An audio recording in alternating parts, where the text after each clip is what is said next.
Today I want us to look at Proverbs chapter 31. In this passage we find a woman of valor who can find.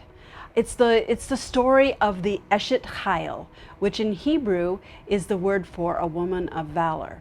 It's an interesting phrase because Eshet is, of course, the woman, but Chayil is also the word that is used to describe a soldier. Chayilim are soldiers in Israel's army. So this term, this woman of valor, has even the connotation of great courage.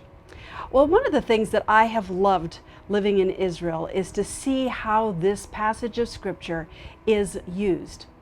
I've had the honor of being invited to Orthodox Jewish homes for the Friday night meal, the Shabbat meal.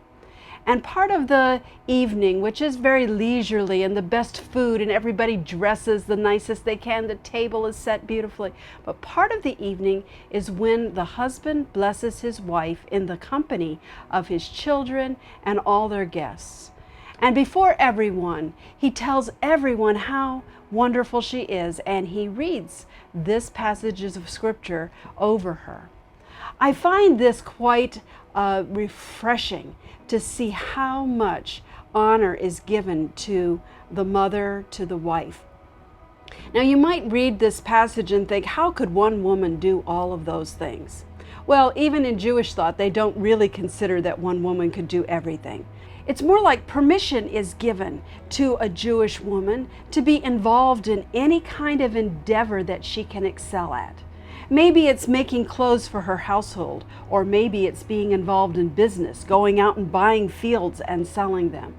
Whatever it is, the Jewish woman, the woman of God, the biblical woman, is encouraged to develop her talents and skills that God has given her and to use those for the betterment of her family, for her household, and yes, I would even say her community. This is encouraging to me as a woman as well, maybe for you as well, to all the women out there.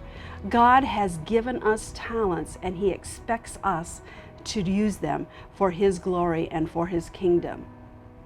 Now, one of the things that in English we don't understand about this passage of Scripture is that it is actually an anacrostic. So each of the verses in the Woman of Valor passage starts with a different letter of the Hebrew alphabet. This makes for beautiful Hebrew poetry, but it also makes it something that is easy to remember. And when you consider that this passage of Scripture is said every week in thousands and thousands of Jewish homes all over the world, every Friday night over their wife or their mother, it helps that it is memorized.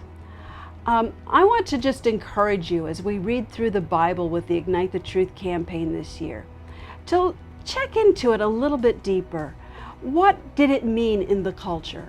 Well, I can't tell you for sure what it meant in ancient Israelite culture, but I can tell you what it means today, and that is today, women are held in very high esteem in Jewish culture.